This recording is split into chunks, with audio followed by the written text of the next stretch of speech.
The book is called Inside Information, Discover the Inner Voice That Guides by Francis Wairigo. He's a phenomenal man. I've just had a couple of minutes to get to know him and I am incredibly inspired. And I'm hoping the next 30 minutes will also serve to transform your life because that's what he does. He facilitates transformation. So glad to have you on the show today. Thank you for having me. Thank you for making it. Thank you. I want us to talk about what is inside information first. What is inside information? Yeah. Now, Catherine, if you knew what was happening at State House, Nairobi, where the president is, would you be a rich person? No. You'd definitely be. Why? Because all the parties will be looking for you because they want some inside information from State House. Okay, from that angle, yes. But just knowing maybe doesn't serve me purpose unless I understand why. You understand why? Now, inside information is actually the book is about the inner voice that guides our lives. Everybody has an inner voice, but many times you're not sensitive to that voice. At times you think it's just something, it's something out of the blue, something that that comes by fluke, something that just happened by accident. But many times there's that voice that tries to speak to us, to stop us. It speaks to your conscience and tries to stop you from doing something or tells you to act on a particular thing. So that is what I call the inner voice that guides. Yeah. Now, the book Inside Information is based on the prophet Elijah. The prophet Elijah, at one time when they were in Israel, the king from the enemy's camp was looking for a traitor because he thought that his men were leaking some very vital information to the Israelites.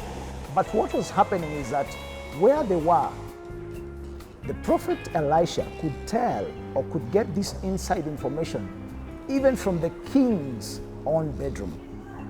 And that is the basis of this book. Because the inside information, it's not something that you are taught. It's not something that you go to learn in school. It's being sensitive Yes. to the things, the surroundings, and what is happening Yes. within you. I call it the voice of God. Is that what you're talking about? You know, that still small voice that guides you, directs you, which most of the time we, or rather let me speak for myself, ignore because you imagine it's just things in your mind. Yet it actually is your director, so to speak. Yes, very true. It's what you'd call the voice of God, because it's actually God speaking to you. It's actually some people would say their instincts. Listen to your instincts. Or your gut. Or your gut feeling. Yes. Yeah. So people will call it different names, but I chose to call it the inside information. So I know you have experiences where this inside information has saved your life several times. Could you give us one instance? There's one that is recorded in the book, and it's in one of the chapters that I call Man's Calamity and God's Opportunity. Chapter 10. Chapter 10 of the book. I can see you've gone through it already. And this is a situation where I got to a place and I was using public means. And when I got into this particular bus, I forgot because I'd been so used to driving. So I just forgot and removed the money that was in my pocket to pay my fare. But in normal circumstances, what I do, I keep my fare aside.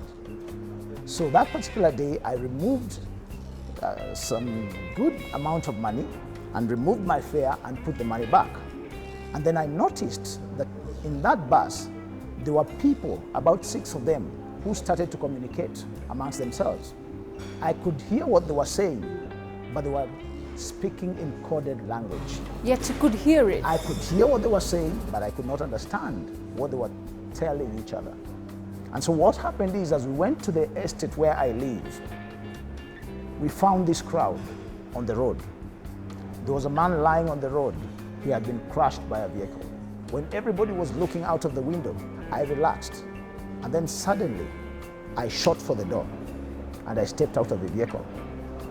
My friend did not understand how fast I moved to the door. And because there was a big crowd, I went behind that crowd and stood and watched that particular vehicle. And I saw those 6 guys alighting, and they came looking for me. And so that particular day, I had put on some very light clothes that you could identify from far. It was a bit dark. And so I decided to remove my jacket, which was squeamish. And I remained with my t-shirt, a blue t-shirt, at least to put them off. And I put it in a paper bag, and I told my friend, now let's walk, because my friend had already caught up with me. I walked the whole distance because I knew what they were going to do. They are going to distribute themselves in those vehicles, and wherever and whenever they are going to find me, they are going to deal with me there and then. Yes. And so that particular day, because of the inside information, I was saved by a dead man. Ooh. That has goosebumps all over me. That is powerful. Tell me, how, first of all, do we recognize that the inner voice we all have and all are listening to is real? Na sio sisi kujiongelesha. You know, we just assume and say, hiyo tu ni mimi najiambia. Yet it actually is the inner voice, the voice of God, what I like to call it.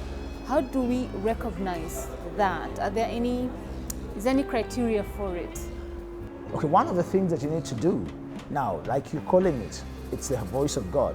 Now, if it comes from God, you need to be connected to the source. So how do you get connected to the source? You see, when a human being is a very unique creature or part of creation, because a human being was first formed. They were created and then they were formed. An animal was created. Now, God said, let us create man in our own image and in our own likeness. And so he created man in his own image and in his own likeness. But when you go to chapter 2 of Genesis, it says, and now let us form man out of the dust of the ground. And so man was created and he was also formed. And that's why when you go to a funeral service, they say the dust goes back to the dust. So whatever was formed out of something Goes back to it. It goes back to that. So where does the created part go? It goes back to its maker. And so what is the criteria? You need to be connected to the source. Yes. When you pluck out a plant from the ground, if it dies, it's crushed. Yes. It becomes soil again. Yes, yes. So by the same principle. By the same principle, and that's why the Bible says to be absent in the body is to be present with the Lord. Yeah. So to know and identify this inner voice that gives us inside information, we must be connected to the source, which is the creator. That's true. Very true. That is phenomenal. Like, I like how you've broken it down, you know. Let's talk about your work as a facilitator of transformation. First of all, what is that? How do you facilitate transformation? Okay. What I've come to learn is that you cannot change a person. You can only facilitate their change. Because in life, I have also learned that you can only help people who want to be helped. If you try to help people who do not want to be helped, they're going to hate you. Yet you're trying to help them out. So they must want it. So they must want it. And that's why I can only facilitate. The wanting comes from you. So I can facilitate your changing, maybe your behavior, your attitude, right, your habits and all that. Yeah. But the real change will come from you. So you get to know when I've changed. I will get to know, because you shall know them by their fruits. You see, you know a tree not by what it talks about, not about what it desires to become, but what fruit it gives you. You do know you're making a lot of sense right now. Really? Yes, like it's so practical. It's things maybe we think we know or we know we've read about, but then the way you're just putting that across, it feels like transformation is even happening. Yeah, but it's true, you see, because we talk about so many things. We say, I should, I should, I should, I should. I should does not change anything. What does? Your action after your should is what will change things. I wanna be. I wanna be. I'm going to be. Wannabes don't create no honey. Ooh, Lord, you better say that again. Wannabes don't create. They don't create any honey. So you can wanna be for 10 years and not do anything about Yeah. it. So how do we move then from wannabe to be the actual thing? What is that thing that we must do? Now, that is where facilitating transformation comes in.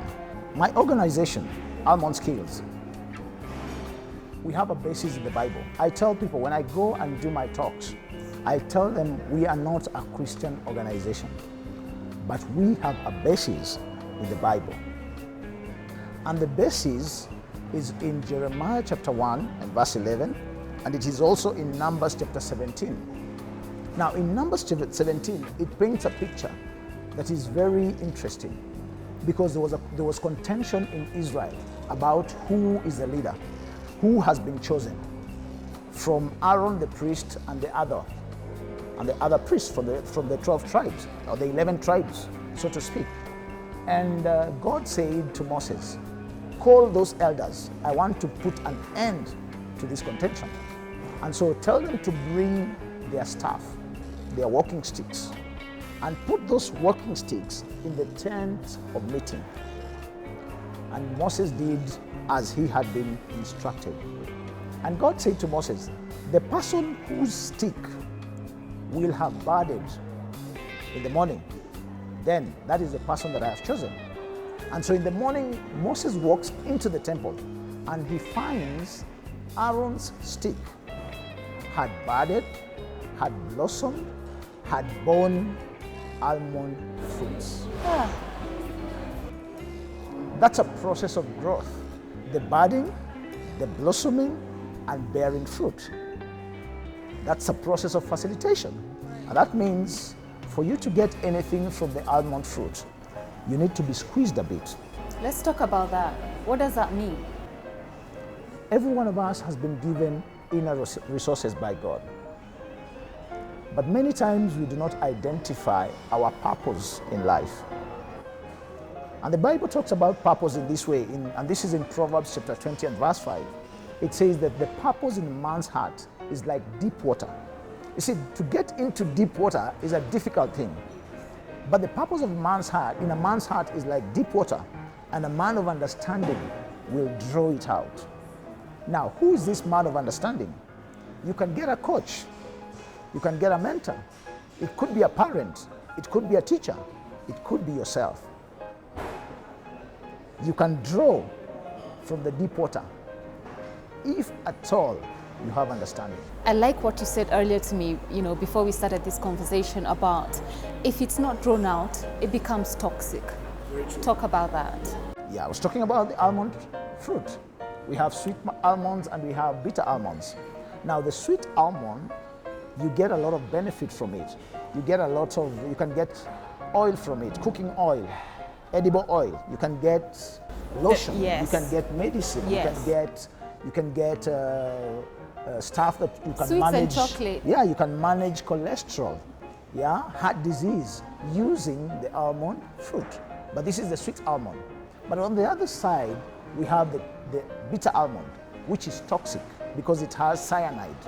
Now, cyanide, the moment you take cyanide, you can die very quickly. It's over, yeah. And so, as an organization, this is what we believe, that if you do not bring out the inner resources that you have, they become toxic to you. Now, when does somebody die? Somebody dies when they don't fulfill what they have been called to do. And that is why young people die at 20 and get buried at 60. What? Just say that again. There are people who die at the age of 20 and they live up to 60 and get buried at 60. So they simply because they died at 20.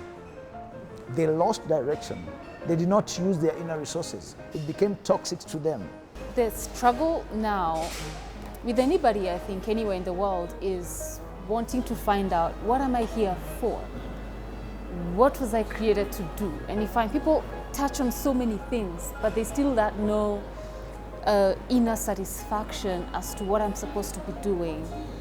Do you help people with that discovery? Yes, we do. Because one of the things that will help you to understand your purpose in life, you need to ask yourself a few questions. Number one, what is this thing that makes you happy? What makes you sing? For example, you see, when you hear somebody in the bathroom whistling, you know life is good. Yeah. People don't whistle when things are going wrong. So what is this thing that makes you sing? Yeah. That makes you happy? Yeah. Number two, what is this thing that makes you cry? You see this thing and it makes you cry. It could be somebody in the street that does not have food. Yeah. You look at them and you feel like you cry. So what is this that makes you sad? What is this thing that makes you excel? What are you good at? Number four, what makes you unique? How are you different from everybody else? There's something that is different, uniquely different in you from everybody else. Now, when you ask yourself all those questions, they can lead you to your purpose in life. I need us to speak about your work with our prisons. I hope you are at liberty to speak about it. But before we get there, looking at your table of contents, there's a chapter that I think you should touch on a bit, the power of the tongue in chapter 4. And that's because we have people who do not understand just how powerful our words are. We speak a lot of idle words, not knowing that whatever it is we say, we are giving life to. And I need you to speak about the power of the tongue in relation to our destinies. The tongue is a very powerful tool. It's a very small thing, but it's a very powerful tool. This is what I tell people. We have been created in the image of God. How did our God create? He spoke. Let there be. So every time you speak, those words begin to create. Now, what do you want to create in your life? I have seen, and this is in the book, I have had frustrated parents, mothers, vent their anger on their children and call them all sorts of names. Now, if that child became what you call them, what happened? You started creating. Yes. Now, the story of Jacob and his wife in Genesis 35. The Bible talks about his wife being in hard labor as they were going to Bethlehem. And when his wife was in hard labor, she got to a point where she was delivering, or she was being helped by the midwives to deliver. And the midwife said, "Take courage, it's another boy." But the Bible says that that labor was so hard that Rachel died. But before she died, she called, or she gave her son a name.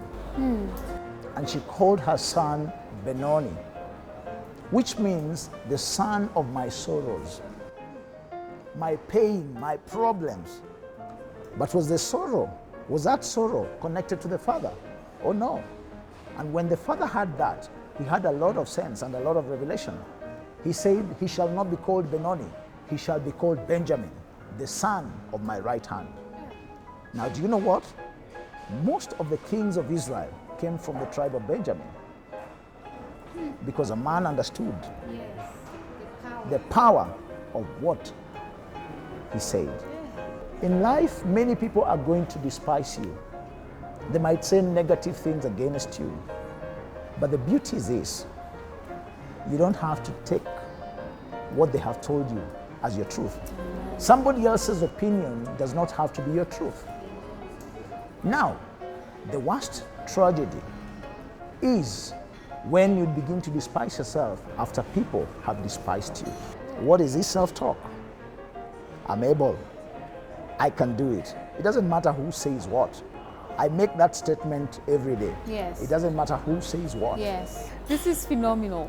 Everything that your organization stands for is now being used to help transform our prisons. Let us know what those successes have been so far. I'm one very happy person and very privileged because we started this work in the prisons when we have a regional commander by the name of Madam Mwangi Kireri, whose one sentence, I talked to her about her one sentence, and her one sentence is reforms. She loves reforms. So many of the reforms that we see in the prisons, you may not see her in the limelight, but she's working behind the scenes, and she has given us a lot of support in helping these inmates and helping them in facilitating their transformation. Yes. And we have seen a lot of transformation. We have seen, there's a time, the graduation that we went at the Nairobi remand after the 30-day retreat that we did, we saw inmates. It was actually a graduation where people were forgiving one another, including the officers. They stood there in the open and they said, no, I need to say I'm sorry. Wow. You see, that's transformation. Yes. Another one, some of the inmates stood up and said, I need that fellow to come to me and hug me because we differed on religious matters, but now we understand that it's not about that. And we have seen a lot of transformation. The other day we saw the president releasing an inmate who had been in prison for 41 years. That particular inmate, we had been privileged to take him through the 30-day program. Now, why are we doing this in the prisons?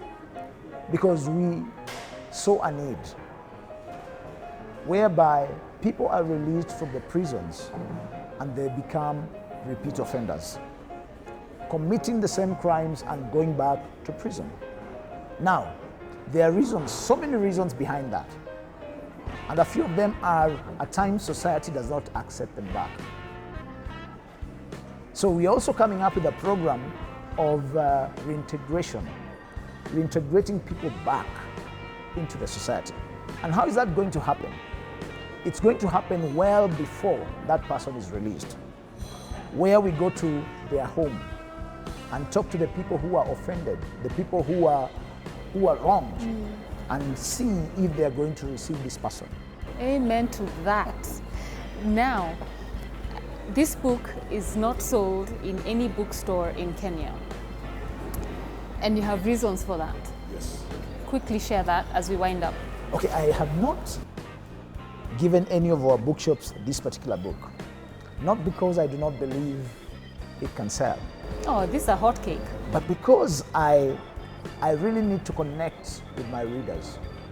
As much as possible, I would love to know who my readers are. I'd love to have feedback from them. You see, somebody said that if you want to succeed for 1 year, go and plant maize in Kitale. If you want to succeed for 10 years, plant some trees. At least maybe one day you're going to sell to Kenya Power.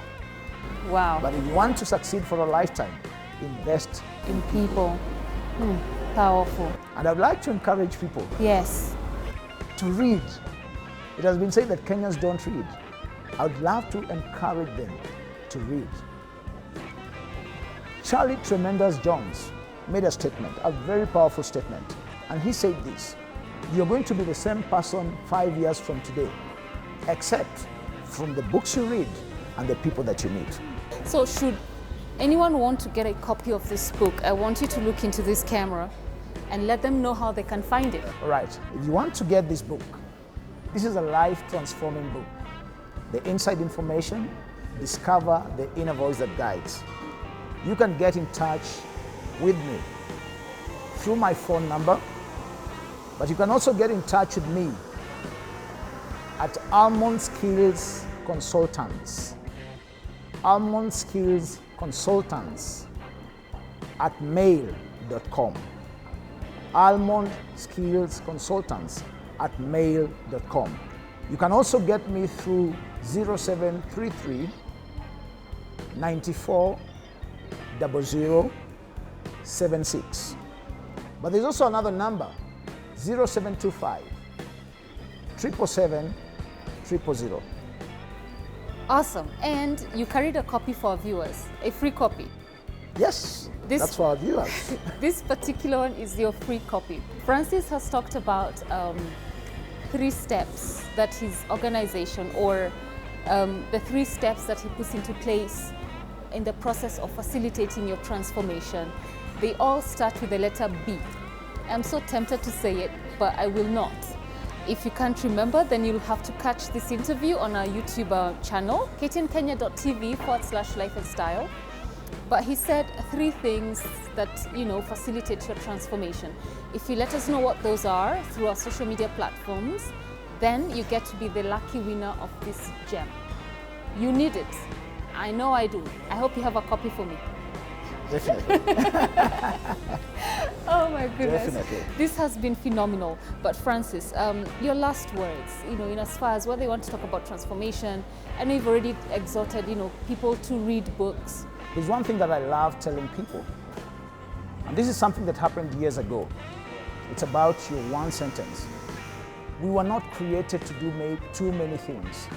There's that particular purpose that you have been called for. And this is something that happened when John F. Kennedy had been elected president of the United States of America. John F. Kennedy was the youngest president to ever be elected in the history of America. And when he was elected, this was a learned man, ambitious. He had a lot of ideas of how the presidency is going to be run during his tenure. But there was also this other lady called Claire Booth Lewis. Claire Booth Lewis was the first lady ever to be elected in the American Congress. This was an experienced lady. She had been an ambassador before, and she was a go-getter. Whatever Claire Booth Lewis wanted, she got. When she wanted to become ambassador, she became. When she wanted to get into Congress, she got in there. When she looked at John F. Kennedy and the many things that he was doing, she decided, I'll go to my president and I will tell him one thing. And she walked and went to the president and she said, Mr. President, a great man is one sentence. Mr. President, a great man is one sentence. And she said, look at Abraham Lincoln, our former president. He freed the slaves in America. His was one sentence. Look at Franklin Delano Roosevelt. He got America out of the Depression and won the war for America. His was one sentence. Mr. President, a great man is one sentence. I can bring you back home and tell you about Wangari Maathai. She had one sentence, the environment. I can talk to you about James Mwangi, Equity Bank. He transformed the banking sector and brought in the peasant farmers who could not afford to get into banks previously to come into the banking sector. His tenure is not over, but I can tell you he has his own sentence.